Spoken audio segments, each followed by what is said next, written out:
Let's get ready to rumble!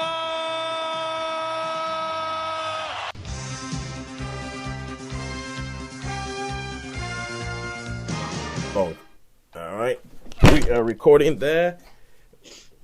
Hello and welcome to Netflix vs. Cinema, the podcast that this week is post-Oscars, trying to figure out if our feelings have changed as before the Oscars. And also, apologies, my name is Tosin, I'm the host, and I have a baby in the background, and she will be joining in. We just have to deal with it. This is life now. This is what my life is now. Joining me, as always, on the Isle of Wight is Sharon Bollen. Hello. And joining us for the next month, at least, is London correspondent Holly Nestlin. How are you? Hello, I'm very well, delighted to be here. Yes, yeah, we're great. We're happy to have you on the. We're happy to have you on the show. We know that you've been on the show before, but we're happy to have you coming in and being part of the regular cinema versus Netflix thing, not Netflix cinema. So what we usually do on this show is that we usually go to the cinema, watch a couple of things, stay at home, watch a couple of things, rate them, weigh them up, rate them all out of 5, and see where has the money been better spent this week or this past period. Now, Holly, as we've explained just before we hit record, what we do is that we might have seen more than one thing in the cinema. We might have seen more than one thing at home. And nowadays, usually you have seen loads more at home because it's just loads more to see. But we will pick one thing that we have seen this week that we will bring forward. Because if not, I did some maths the other week and I said, on average, you might see about one thing in the cinema each week, right? But at home... Oh, you've run out of food. Sorry. Okay, hang on a second while I just feed my boss. So you might have seen one thing at cinema, but there's so much more you can see at home on Netflix. And therefore, because you can see so much more, there's so much more quality you can see on Netflix. So if we didn't limit it, Netflix would win every week because we have said, right, 3 things, usually 3 things if there's 3 of us, 3 things in the cinema, 3 things at home, and now we actually have 3 things of each one of them. So let's go through the cinema first of all. What have we seen at the cinema? Sharon? I saw at the cinema Phantom of the Open. Phantom of the Open, good stuff. Holly, what are you bringing from cinema this week? Death on the Nile. Death on the Nile, and I saw Michael Bay in Ambulance, doing his Michael Bay stuff. And at home on TV, what have we seen, Holly? Oh, sorry. Oh, yeah, you said Holly, didn't you? So, yeah, I did. Yeah, let's go with Holly. Yeah. I've finished finally The Gilded Age. The Gilded Age, cool, good stuff. Because obviously if we're going to bring a TV show, we say you have to finish the season that you're watching before you bring it onto the show, because it's not fair to put an unfinished story up against the film. And Sharon, what have you seen? I've seen on Netflix Bridgeton season 2. Oh, look at that! We're being all topical. And I have seen Turning Red on Disney Plus. Right, cool. So let us kick off, and I will kick off. I'll give ourselves 5 minutes. I will set a timer, which I may forget to set up. So just to try and give us some sort of order on this thing. Let's see. We have 5 minutes on Ambulance, and so. 5 minutes of Ambulance, I'll go now. So Ambulance, this is a film directed by Michael Bay. And when I say Michael Bay, what is the first thing that comes to either of your minds? A mess. Transformers. A mess, Transformers. And in the last couple of years, those 2 things have meant the exact same thing. Slightly odd, possibly slightly abusive relationships. Not the easiest person to work with. Well, yep. People have said that he does have one of those on-set reputations of being a bit of a tyrant, and but people still keep working with him. So, well, who knows? Until the inevitable scandal and the inevitable canceling that happens, who knows? So, but okay, so this is Michael Bay going back to his smaller film, so to say. In other words, he doesn't have big, massive robots punching each other in the face. And this is Ambulance, which is, and if you see the word ambulance written on the poster, it is stylized in such a way that it says ambulance, but the LA in ambulance is highlighted. So I guess that the film could be LA Ambulance or Ambulance LA, which raises the terrifying prospect that Michael Bay might turn this into a franchise where he does Ambulance New Orleans, Ambulance New York. So this is, and for a Michael Bay film, it surprisingly actually has a plot. Because usually it's just kind of like the plot is just an excuse for the action, which is the stuff Sorry, baby in the background. Which is the stuff that Michael Bay is known for. Hang on a second. Get you your water. So Michael Bay is known for the action. That's what he does. And this, but this has a surprisingly sort of like, strong core of a story. You have Jake Gyllenhaal and Yahya Abdul-Mateen II, who play brothers. Yahya Abdul-Mateen II was adopted into Jake Gyllenhaal's family when they were kids. And when they grow up, they've grown apart. One of them is a Marine, so Yahya Abdul-Mateen is a Marine. Jake Gyllenhaal has become a career criminal. The Marine is having trouble with because his wife is sick and needs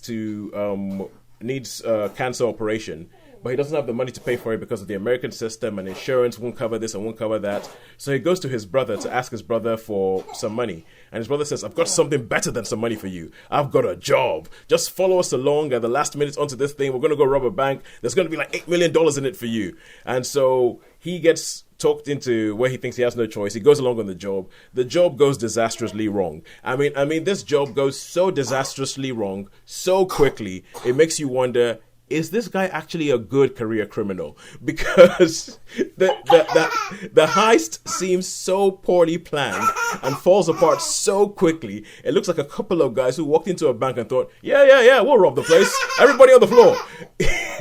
Yes, Kemi, that is it. It was that silly. It was, and so was the Free Guy-esque bank robbery.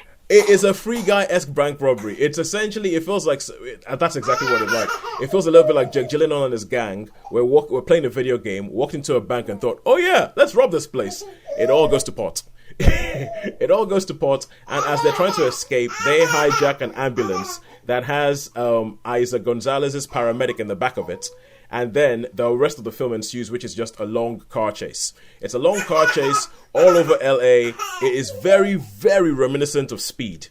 Very, very reminiscent of Speed. There's even lines in it that goes like, oh no, we don't stop for anyone, and all that. So it's very going all around. Now, my thing with this film is it's Michael Bay doing his action stuff, and it is actually quite well done. As an action film, it's quite well done. It isn't overblown like the Transformers films, or it isn't as overblown as the Transformers films. They are, even though there are shots of this where you could swear, because it's a car chase and all these cars zooming around, you're like, that looks like he's aping Transformers. Especially because in the first Transformers film, there's a Transformer that turns into a police car, and all the police cars in this film look like that Transformer. So there's bits where you feel like Michael Bay is referencing himself, and he actually overtly does it because there's two other Michael Bay films that get mentioned in the script of this film.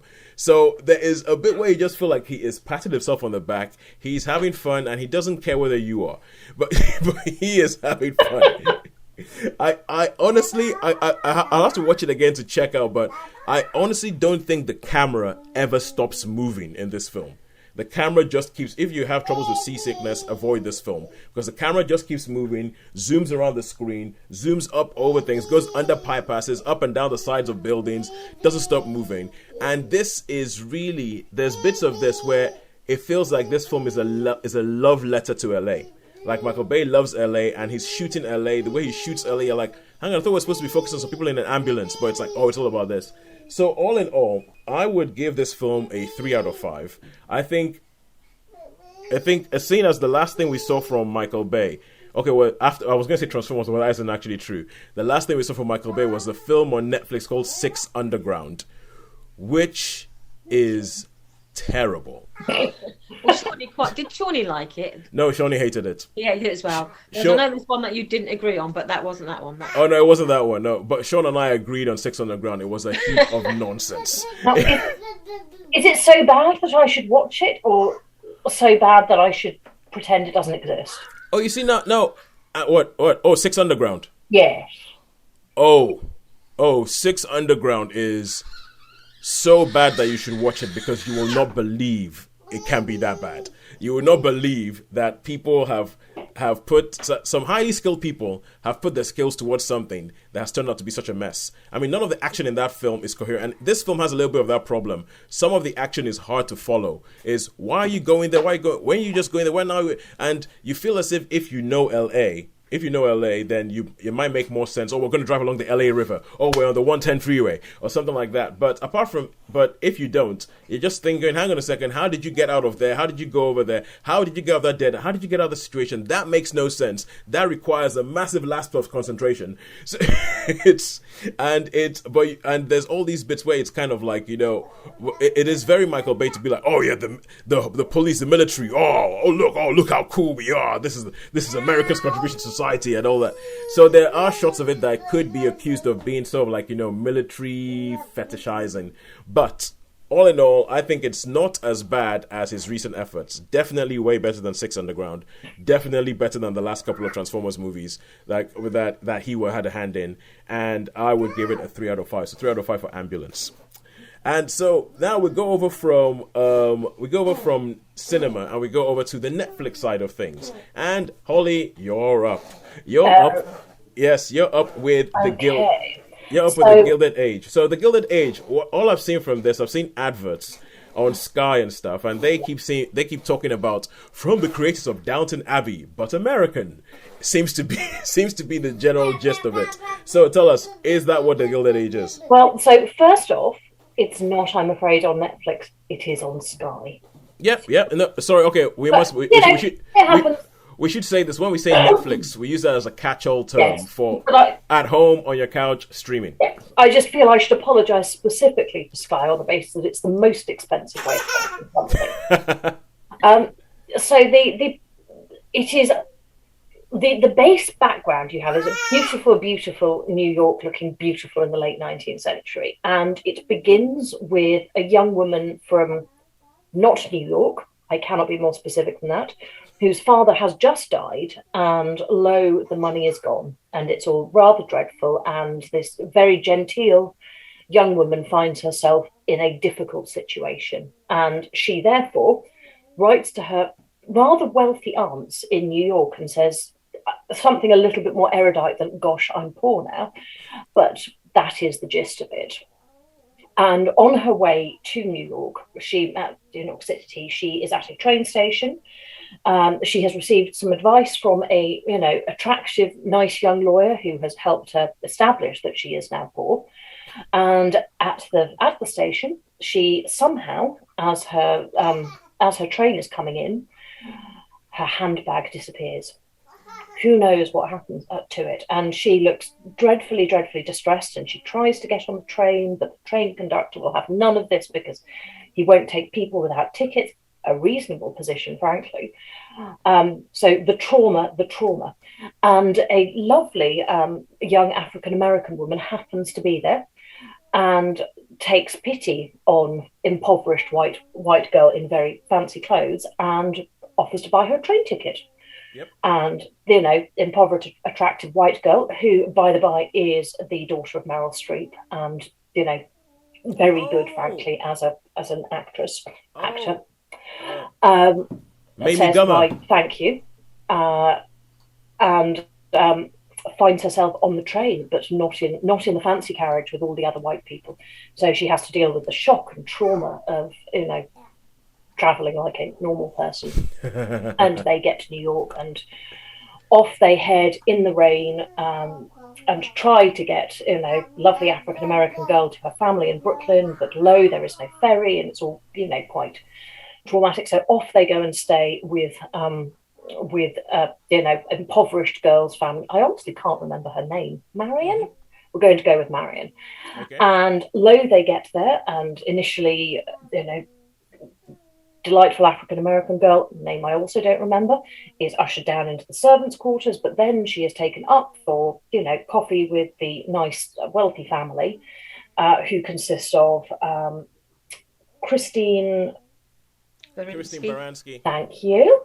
Who is a widowed, very, very wealthy upper New Yorker, who comes from a family of wonderfully wealthy upper New Yorkers, and is the sister of impoverished, overspending father. And also probably one of the only reasons I might watch this show. And is superb.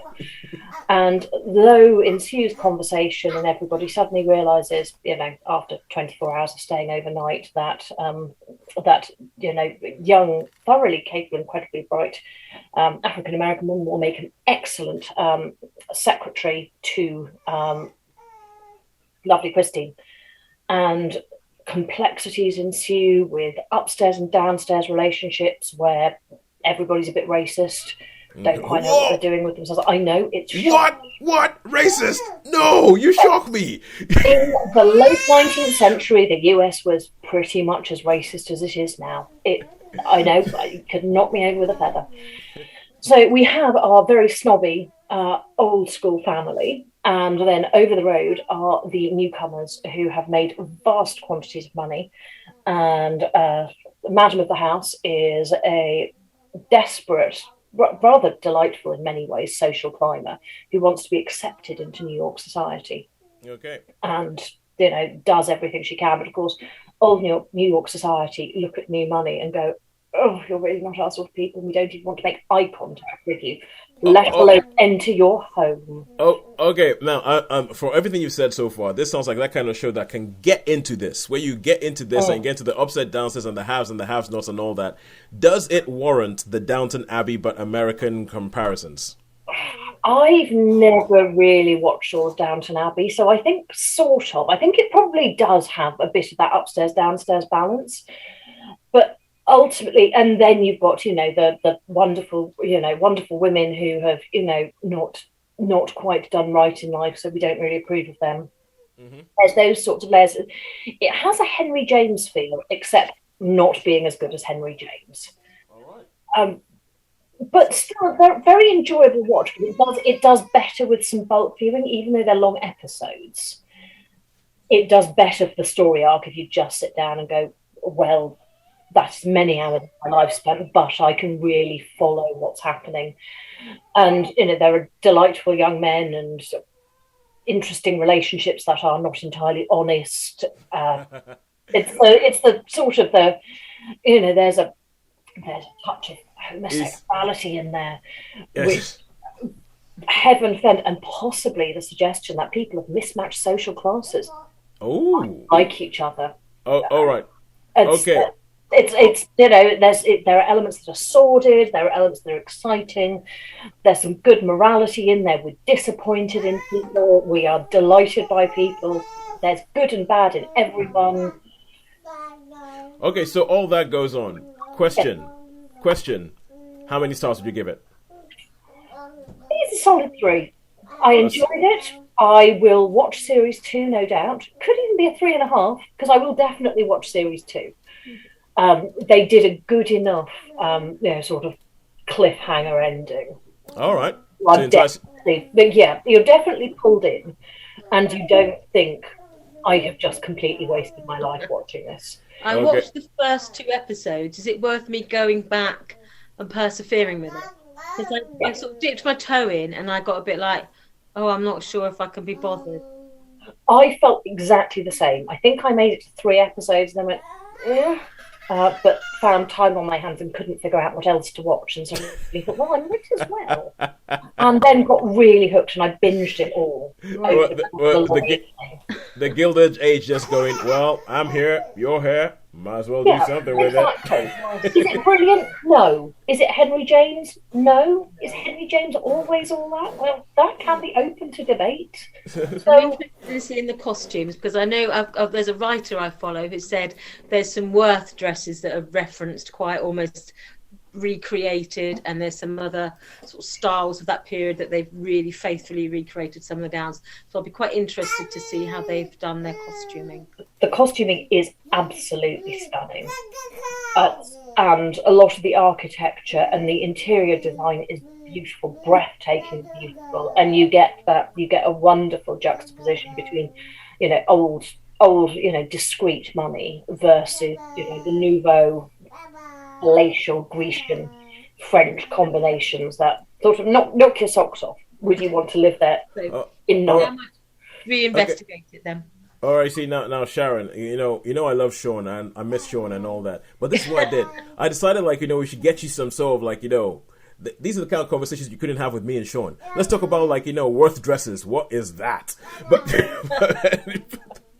All right, cool. So now we're going to go over to cinemas. We're going to go to cinemas, and Sharon, if you can tell us about Phantom of the Open, while I run off and go get an extra drink for a very, very thirsty young lady over here. So Sharon, take it away. Phantom of the Open. Phantom of the Open. Phantom of the Open is based on a true story. It's one of these quirky British films that seem to have become almost like a trademark quirky British films. So based on a true story that no one's ever heard of. But if you delve deeply enough into maybe the archives of like South Today or Northwest Today, you may have found the original story for it. And this is a story of a gentleman called Maurice Flitcroft who was in the early 70s during that whole turbulent time of social unrest, and the industries was beginning to be in that decline. And he was like a third generation worker on the docks at Barrow and Furness. He was a crane driver, and that was his life. And sort of the 80s it's like early 70s, but you can see that the change is coming, where they are going to be like scaling down, and he knows that his son is like becoming to management on the docks, and so they know that the shipyards that were once the employers of the town, that way of life is disappearing. And all his mates have got together and said that we need to find a new dream, we need to find a new we need to maybe look around for more jobs. And his mate says to his mates, well, you could have your own Irish pub, you like drinking, and someone else, you can follow your dreams. So just follow your dreams. And then that evening he has a sort of epiphany where it's a combination of like a dream or a vision or something. But he basically has got a brand new colour telly and he's watching television, and then the golf comes on. And then that night he has this dream where he sees himself like sort of ascending into the stars and soaring above the world. And then the moon turns into a golf ball. And so he basically says like his future is in golf. And so he asked the question, that's it. I'm just going to become a golfer. I am going to enter the British Open. And then he writes off to someone to say, how do you go about entering the British Open? And thinking he's like a small child, they say, well, actually, thank you, young Morris, you have to write off to this sort of the committee in Scotland, who will then admit you to being able to take part in the British Open Golf Championships. So in fact, despite never actually ever having played a round of golf on a golf course before, he successfully enters himself into the British Open. And he actually practices in the nearby park. He practices in the local golf club after dark, because they won't let him in as a member, because you've got to be on the waiting list and be nominated by a committee member. He practices on the beach. He practices anywhere he can, and he buys himself like a cheap set of golf clubs, and then he basically turns up to take part in the British Open. And it's not a spoiler to say that for someone who has never played golf on an actual golf course before, he doesn't score well. Wait, what? Okay, first of all, you're trying to tell me that in early 20th or early whatever century America, there's racism, and now a guy who's never played golf before doesn't do well at the Open? You shock me. This is a shocking podcast. You could have knocked me over with a feather. And so he becomes like almost notorious about this. And then they ban him basically from every golf course and from ever entering the Open ever again. So he decides that he's going to put a cunning disguise on and then re-enter the Open under a different name. And so then sort of comedy ensues where he tends to be a Frenchman and to play in the Open. But so that's basically the beginning of the story. And you see about his family life, you see his background, and you see how this sort of one misadventure is actually quite inspiring for other people, that you may be a hopeless no-hoper, but that you don't give up hope. And he has all these sort of like this sort of folk wisdom where he says things like practice is the path to perfection. And he's in his own small way, he's actually quite inspiring. The fact that he is a complete no hope. He's like an Eddie the Eagle.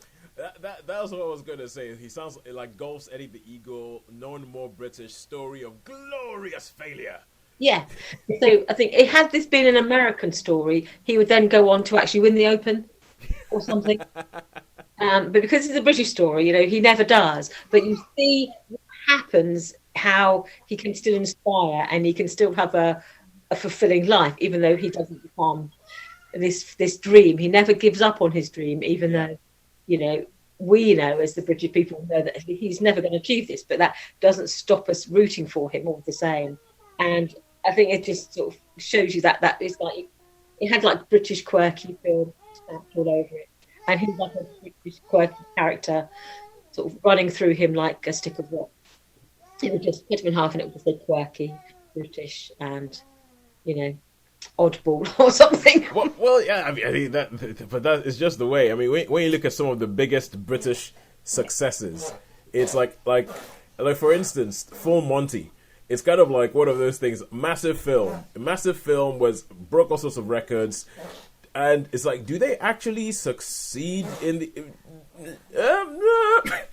It's a small victory. It's kind of like a small victory, and but anyway, I think quite frankly, you expect that in a British film. British films where people win in the end is like, oh, that's a bit too far fetched. Yeah, we're not really that bothered.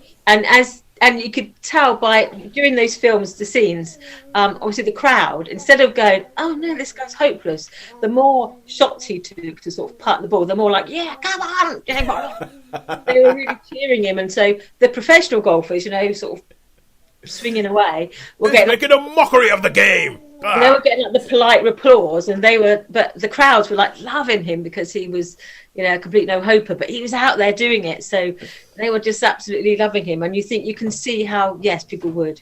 So yeah, entertaining film, worth watching. My only sort of drawback was, again, it's typical British film. It's very sweary in places. Mm-hmm. And I get thinking, well, can't you just say, oh, darn, occasionally?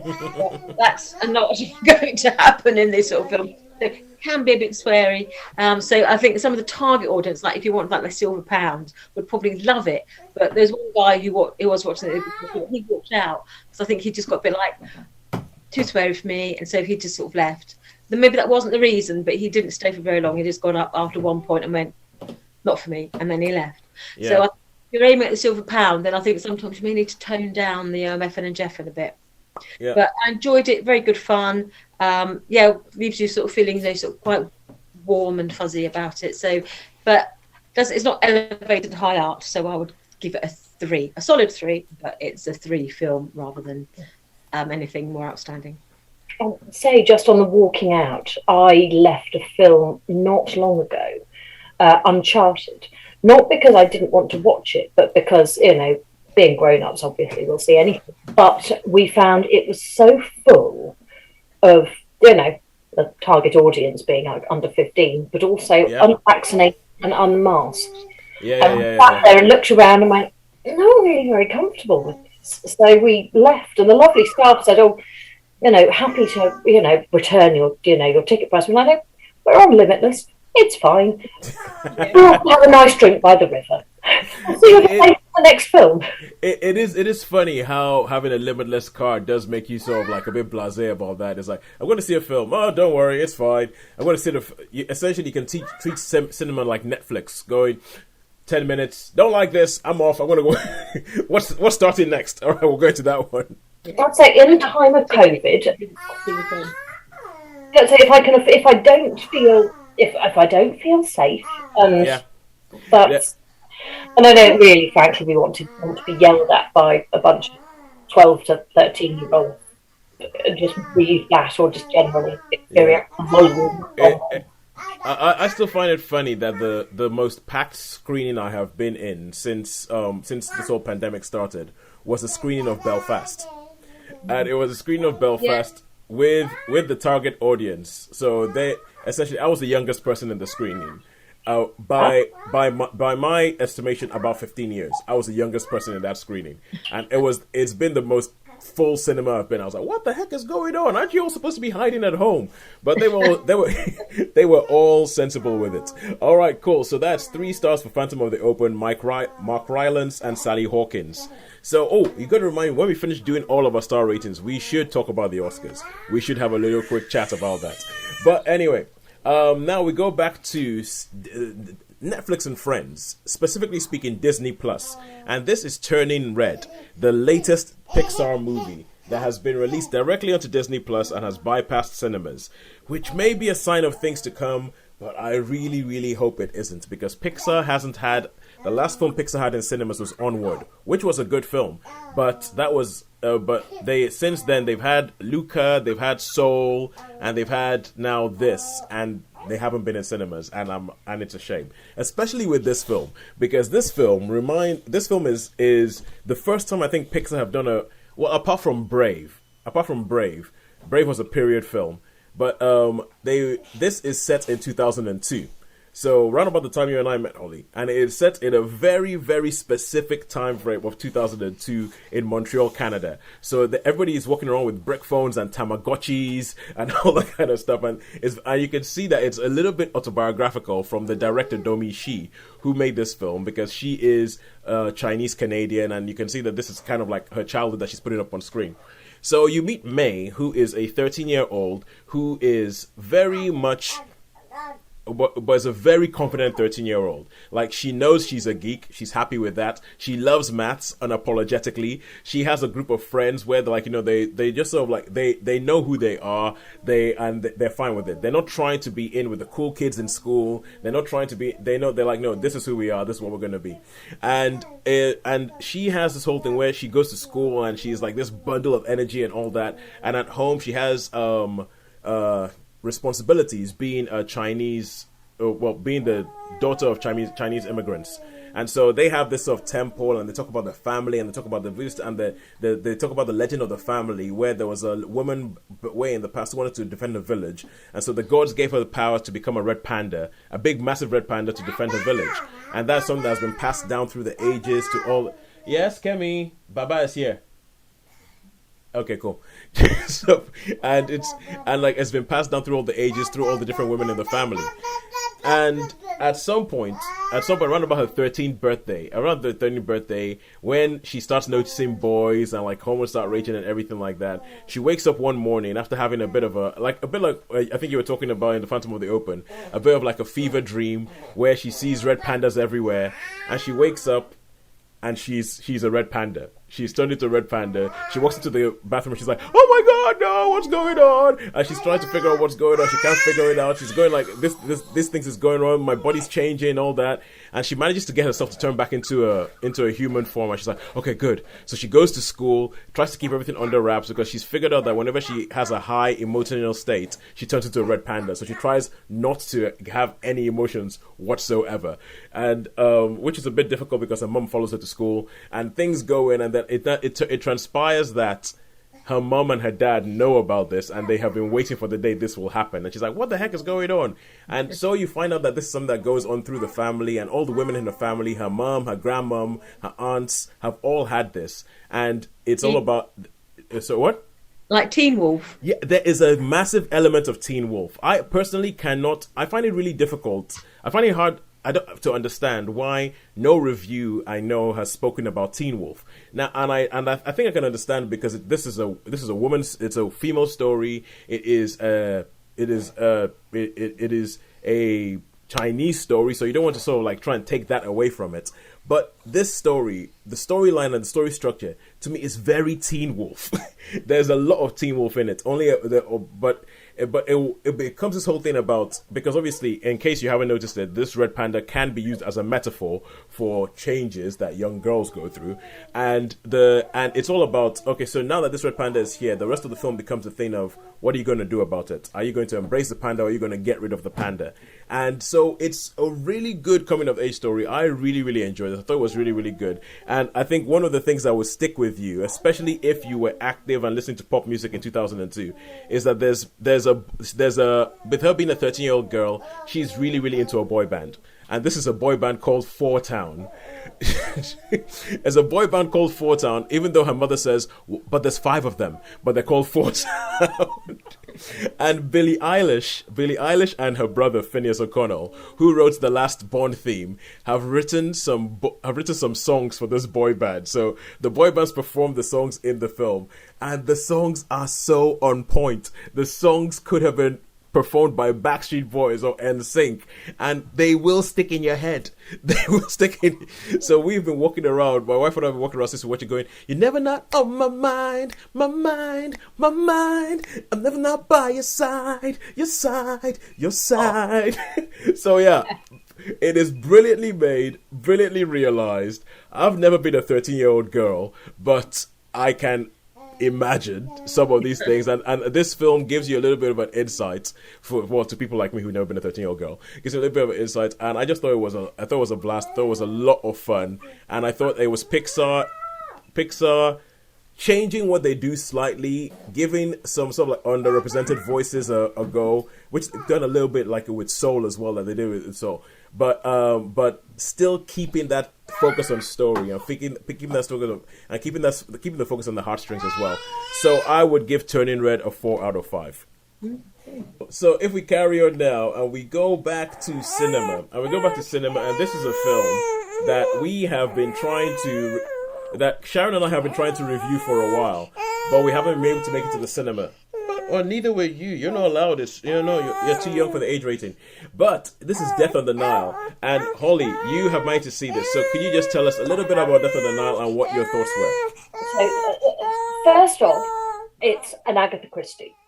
And second off, this is not its first incarnation. I'm not sure I think it's its second, but I'm not ruling out the possibility that there was. Peter Ustinov was. Yes, Peter Ustinov is the one that I think of. Well, second cinematic one. Yes, I don't remember there being another cinematic one, but I don't like to rule these, or previous one, but I don't like to rule these things out. So the classic principle begins. You have a beautiful, wealthy young woman who is out for a night in the town and meets her friend, who is desperately in love with her handsome boyfriend. And next thing we know, we are off on the wealthy young woman's honeymoon, and she has married the friend's boyfriend. And it's all very beautiful, but obviously, and they are in Egypt, which is, just wonderful. But it's all a little bit fraught. The best friend shows up and appears to be following them around Egypt. There is an eclectic group of friends who have come to meet them there, and lo, we must speak to Hercule Poirot and seek his assistance because, being followed around by the ex, and this is all rather fraught. We don't quite know what's going on. It's very, very tense. So, off they all head on a boat, as you do, which is a completely normal thing to do as part of your entirely random sort of sporadic honeymoon. And they head off down the Nile, along which point they stop at, I'm going to say it's the pyramids, or it's certainly some of the tombs, and there is a falling rock that nearly takes out our blushing bride, played by Gal Gadot, who is just marvelous as she always does. and the now husband is Armie Hammer, who of course has been somewhat cancelled during during post-production of the film. So we went from the trailers where initially you'd see him front and centre to turns out he's a bit sexual assaulty, maybe. Yeah, so it turns out that he might be bad for the publicity of our film. Yeah, so there's a lot of background shots of him in the trailers. So we're going to try and see if we can cut him out of the film as much as possible. Yeah, so they've done their best. Let's, trim down the Armie Hammerness. Okay, but if this being an Agatha Christie, obviously we're going to have... Right, someone's going to die, and then it's going to be about Poirot walking around and accusing people. Well, it's more than one person who dies, but I don't feel I'll be spoiling anything by saying.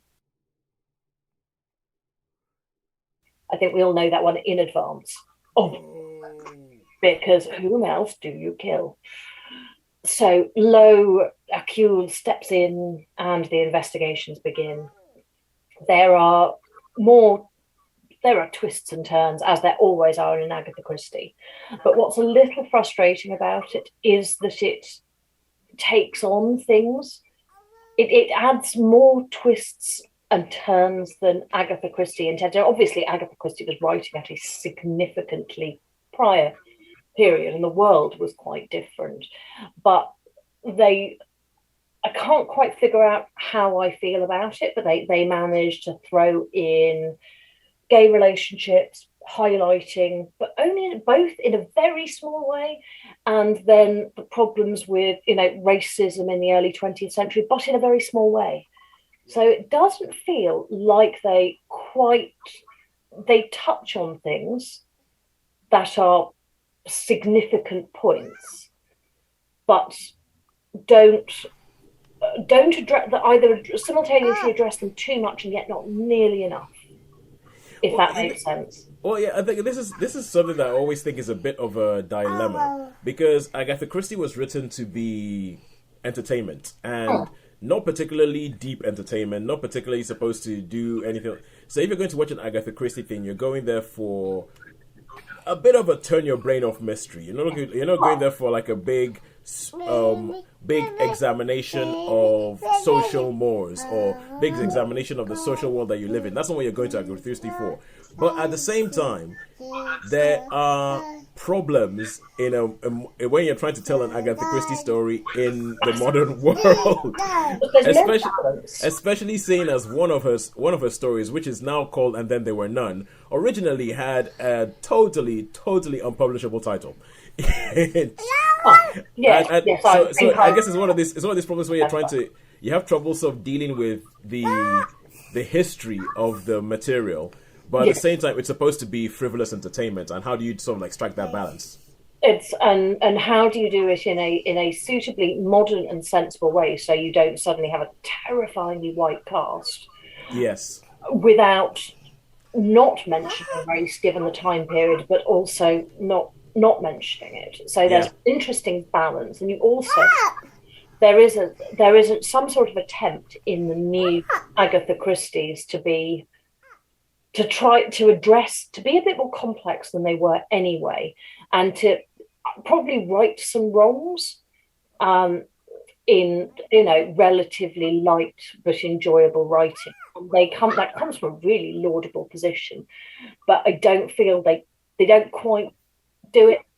They don't do it sufficient justice, which I find is, let's say, it sort of it becomes distracting. Yeah, if they did more, that would be better, or if they did less, that would be better. But somehow they don't quite, given the seriousness of the subject matter that they're addressing, they don't quite get it right, because it's not sort of in passing either. I can't exactly articulate the way that it's not. It doesn't. That something is off. Yeah, I'd hate to say distracting, because that sounds like I'm trivializing the subject matter, and I'm not. But it just. Okay. Here, how about this? Does it feel like maybe they're trivializing the subject matter? They're shoehorning things in. Yeah. That don't really. Yeah, they're just shoehorning things in. All right. Okay, but with all that, how many stars would you give this? Well, I'm probably going to go to 2, partly because whilst it was less than a 2-hour-long film, it felt like we'd been there for a lifetime. Good God, that is. It just dragged, and I couldn't believe it, because I've seen it. I think it wasn't a patch on the Houstonov. That's part of the problem, and it's not a patch on the book, and it just feels long. I didn't like the previous film, The Murder on the Orient Express. That reason, I felt that it was just, to me, it felt interminably long. When I was watching it in the cinema, it just seemed to go on and on and on. So I wasn't a fan of the first film. I preferred it. I preferred that by some margin, actually, which is probably a further damning indictment of Death on the Nile, in that it looked more beautiful. Cinematographically, it was spectacular. But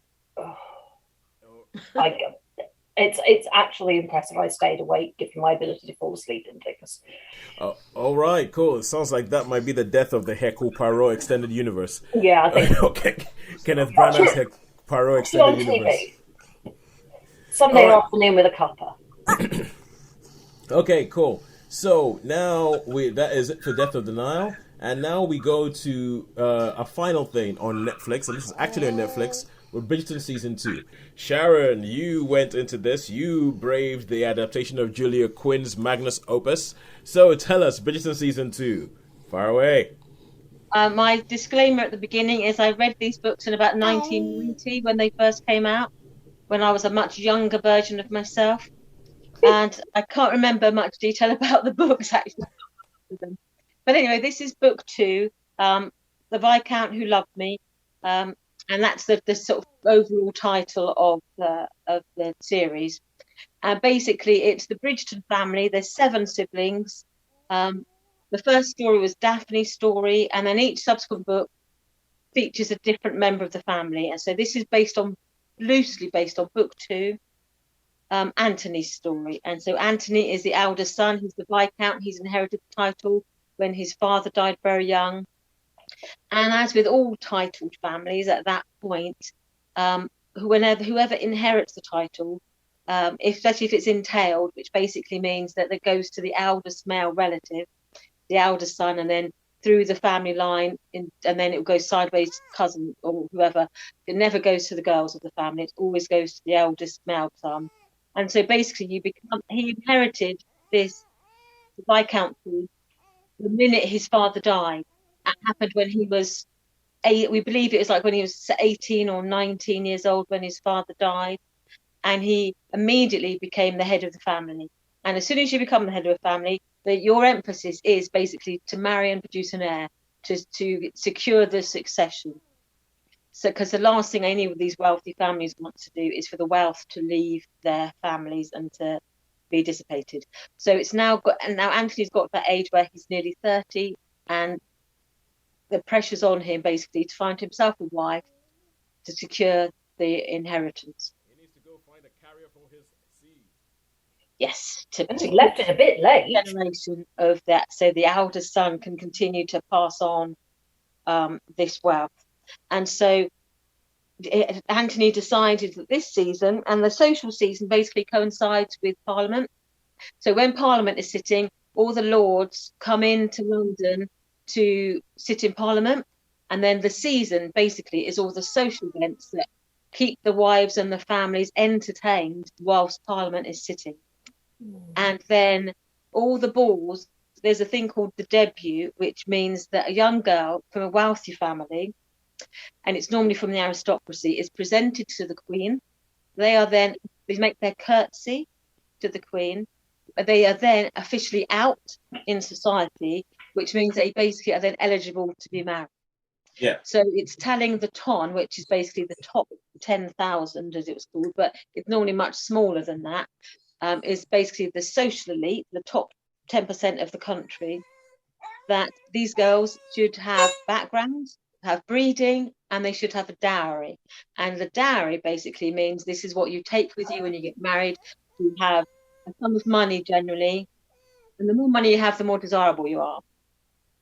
But every now and then, someone from a poorer background will do well on the ton because they are just so damn beautiful. They're so beautiful, or they're singled out. And in this case, we've got our 2 heroines, our 2 sisters who've come over from India.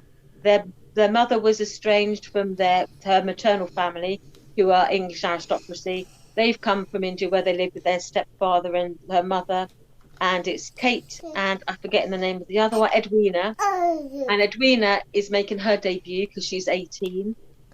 And she's been presented to the Queen, and the Queen has described her as a diamond of the first water, which basically means she is the most beautiful girl presented that season.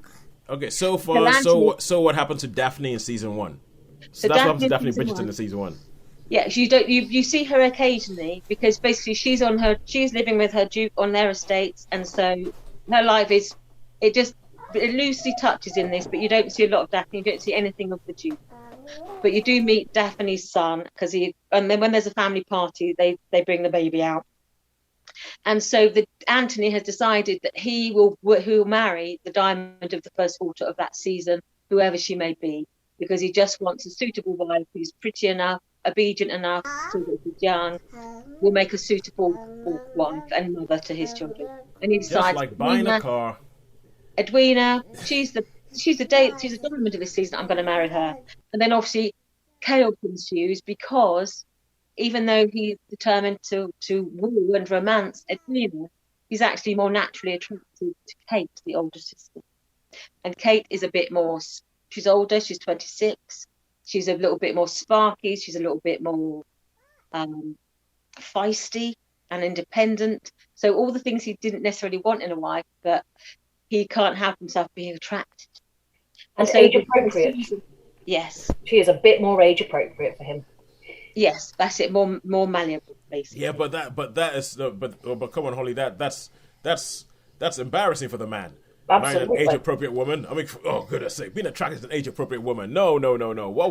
What will the papers say? What would Lady Whistledown say? Heaven forfend, there's only 4 years between you rather than 12.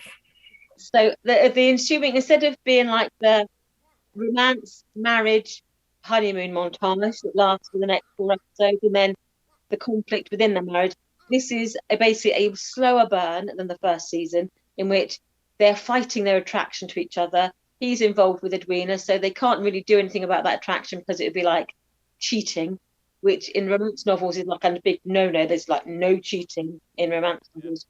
And so you then have this slow burn of like they're fighting their attraction, then giving in to their attraction at some point, I'm not going to tell you when, and then it all trying to be resolved in a way that doesn't really hurt anyone again, which is a big thing in romance novels. You can't break someone's heart in a romance novel unless they're a rotter, in which case it's fair game. But you know, the good people have happy endings in romance. So okay. You see all the other Bridgertons, you get a little bit of sauciness, you get a little bit of, you know, longing glances across a crowded dance floor. You get everything you would expect from sort of a Bridgerton season, but without some of the, you know, fewer nipples involved, shall we say? It's a bit less smutty. And a few less, yeah. Okay, let's go to the smut, because that was something that everybody yelled about in the first season of Bridgerton. It was people were essentially describing this thing as Jane Austen, but with boobs and with sex and with bare bums, like, you know, pumping away and all that. And I remember watching the first season of Bridgerton and getting to about episode 4 and thinking, this isn't that bad. What are they talking about? There isn't really that much. There is one particular episode of the first season of Bridgerton that essentially, I think that one episode got Bridgerton the reputation. That's where there's one particular. So honeymoon montage. The honeymoon montage. That's the episode that got Bridgerton's reputation. So but I remember up until that point thinking, I don't see what everybody was complaining about or what everybody's writing all those column inches about until that one episode. And so it seems like they've done Bridgerton, but without that one episode this time around. Yeah, because you get sort of certain tropes, and again, there's what's adapted from a romance novel. With the nods to a romance novel is that basically in the Regency, you don't get too much sex in it before marriage, because it would suggest that the woman is fast, i.e., she's not, not the most soiled. Yeah. Or soiled. So, and then if anything happened to stop them getting married, she would be ruined socially, and she'd be ruined financially in every way. So romance novels tend to hold off. So the quicker they get married, the more amorous they can be. They have freedom to be really amorous. And so because they weren't married or to the verge of being married, you find that they sort of hold off on the amorous encounters. That's in certain romance novels. I mean, with bodice rippers, you can't tell. Sometimes a bodice ripper is called lady porn. So it depends if it's gone on like the lady porn side or whether it's gone down the classic bodice ripper. Or Lady Chatterley's lover. Yeah, that's more of a So Julia Quinn, she steers the fine line between the lady porn and the classic bodice ripper. It's an interesting contrast, of course, to the reality, which was actually probably more licentious than many historical novels would imply. If one does a quick bit of checking in on much the Georgian period, I think as long as well, the debutantes would be protected largely, but below that in social society, and then if you're married, as long as you produced an heir, then basically they would turn a blind eye to your indiscretions as long as you were discreet. But if you got caught out before you were married, then a young woman would be ruined. And so the only path would be for her family to seclude her, or she would end up in a body. I was going to say it depends on her, on who the other is as well, and if they're wealthy enough, then anything. And if they're prepared to do the right thing, in inverted commas. Well, there's the mistresses of the Georges generally did remarkably well marriage-wise, even though they in many cases had not been married in advance, and everybody was quite chilled out about it. Numerous children, yeah. I think that if the crime in the ton was to be found out. So as long as you were discreet, you can more or less get away with anything. But being found out was the biggest sin. It's like, how sloppy are you? It's still the case today. I mean, you can get away with a lot as long as you don't get found out. Yeah. All right. So I would think entertaining, ripping yarns. I would class them as fantasy rather than historical dramas, because obviously they have a colourblind casting which fits perfectly this sort of adaptation, because you're not going to go into politics of like the politics of the East India Company and India. The social economic factors of how people made their money. It's purely about, look at all these fabulously wealthy people, they're beautiful, wearing beautiful clothes, doing, jolly romantic things. So you look at it as a historic fantasy rather than let's look at a slice of life in 1814. So you don't get any references to the Napoleonic Wars in this. It does have one nice touch to it, though, on its colourblind casting is Queen Charlotte, there is a fact book, I can't think of the word, historical book about the fact that she may have been England's first black queen. Yeah. On the basis that her, if you look at her, there are suggestions if you look at her portrait and her style, there are suggestions that her physical features look like she might not be, I don't know what the word would be, 100% Caucasian. Stupid.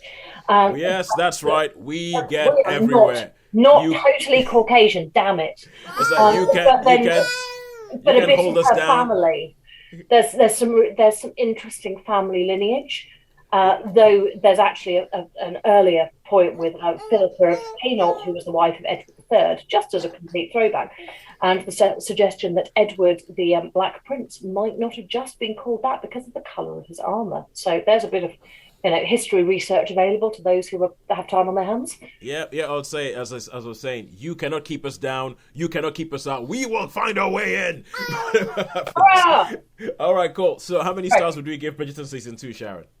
Yeah, I mean, I'm tempted to give it a high 3/4. I don't know if it's quite a 4, because it's but it's, as a piece of good entertainment, I'll say it's definitely a high 3, because you're entertained for the sort of 8 episodes. I mean, there's nods towards the future. Then I know there's 2 more series guaranteed.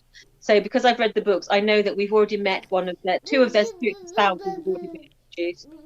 So we already know that they'll be back because they've already introduced those characters who then go on to be spouses of other Bridgetons. So look at Sharon!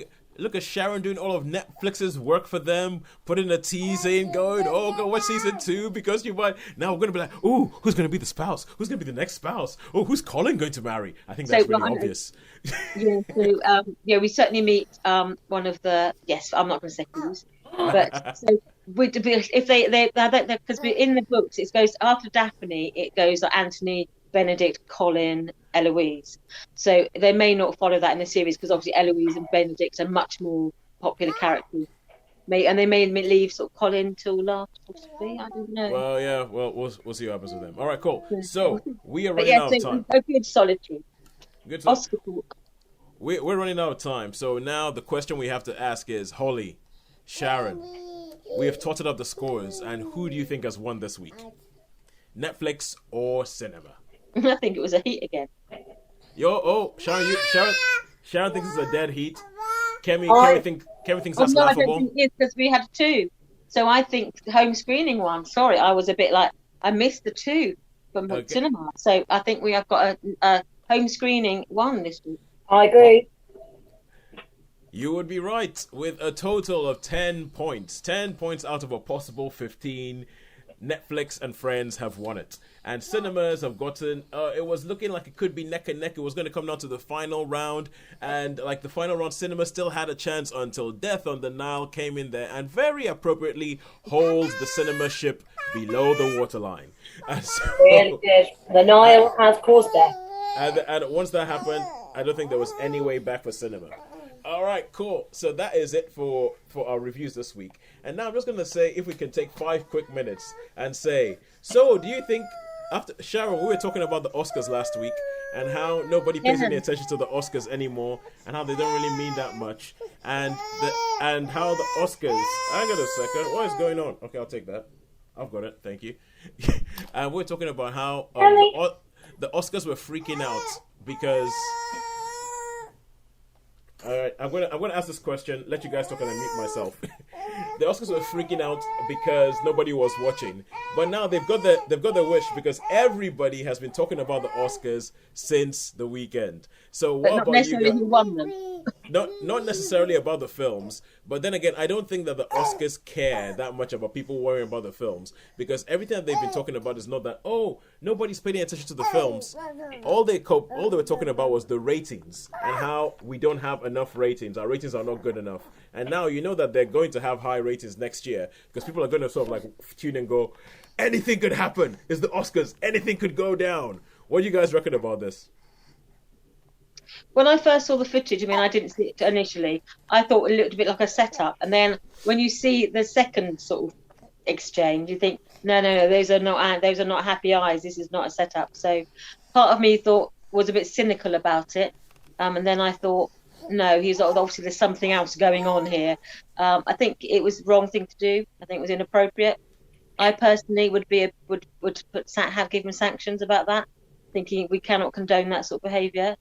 So I personally would be on the side of, I would even probably go as far as to take his Oscar back. But that's just me.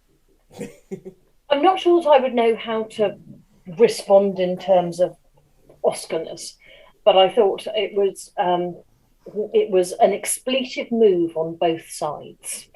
Chris Rock was out of line. I mean, it's fundamentally, it's disability. You don't want disability. That's just, not pleasant. On the other hand, responding to that by hitting someone, not really appropriate. So I can follow the logic, but not the action. If that makes sense. I can appreciate being angry for your significant other, but also it's about her. It's her call as to whether or not she's upset about it. It's not, did she ask anybody to go and hit anybody else for it? Not that I saw. So sort of, butt out. It's for her to be angry. Yeah, and hit Chris Rock if that's what she feels strongly about, which she didn't do. Yeah, well, and I think that we need to talk about it just because we talk about films, and this is something that is film adjacent. But quite frankly, I don't particularly want to talk about it. I'd say more importantly, I was so pleased with the Oscars that Coda got, which I thought was stunning. Well, yeah, I think because obviously that is the big problem here is that no one's talking about the films. There were such good decisions, and I loved the way that Dune did with its with all of the tech stuff. I was thrilled. So I loved Dune. I would say that Dune won the Oscars that it should have won.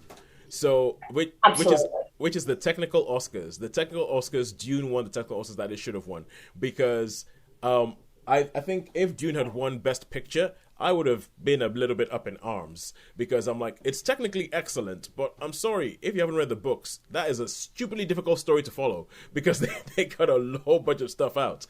So, and that's still my problem with Dune. As much as I enjoyed it, I was like, I don't think it makes sense for anybody who hasn't read the books. There's just a whole bunch of the world that has been cut out to make this thing fit into a filmic runtime. Yeah. So we back and forth over this a number of times. Yeah, and so if you get onto the films, look at that. The best actress for Jessica Chastain, I was a bit eye raising on that, and I feel like that sort of indicated to me that I feel like there wasn't really that much of a standout this year. So I've not seen that. Well, I've not seen the what's it, The thing Eyes with of Tammy Tammy Faye. Faye. Not watched it yet. Haven't Yeah, seen it's just been released on Disney Plus. I will watch it shortly. It's just been released on Disney Plus, so you can see that. I've seen The Lost Daughter. Olivia Colman is good in that, but don't know. I've heard good things. Yeah, The Lost Daughter is. I mean, Sharon, you were talking about Bridgeton season 2 being a bit of a slow burn. The Lost Daughter is definitely one of those, but I think The Lost Daughter. I know I've watched it and I haven't reviewed it on the show yet, but I think Sharon, you would like it. Okay. I think you would like it. So yeah, all in all, I think there's a bit of me that thinks that, or part of the reason why we are talking a lot more about the slap than about the films, not even just because that was a shocking thing that has gotten, it's also because I still maintain that it's not really a banner year, Oscars wise or films wise. Like Power of the Dog, which I know was up on there. I've started watching that on Netflix, and I feel like in the first 15 minutes, I've seen the whole film. I think I feel like in the first 15 minutes of the Power of the Dog, I'm like, okay, I know where this is going. I know what's going to happen, and I got distracted, and I haven't felt the compunction to go back and watch the rest of the film since. I've yet to be bothered. And in years past, it's always been that after a film wins an Oscar, there's suddenly a massive uptick at the cinema, or it gets a re-release at the cinema, or suddenly it gets a big boost in that suddenly loads of people end up watching those films. And I'm not sure if that's what they're after. These Oscars. I'm fully expecting that all of a sudden Apple Plus gets a lot more subscribers. So I guess because they're really pushing it. Once you go into your streaming whatever, there's a thing going on saying Coda Best Picture winner. Watch it. I'd say it's worth watching. Now I did buy, because the only way to get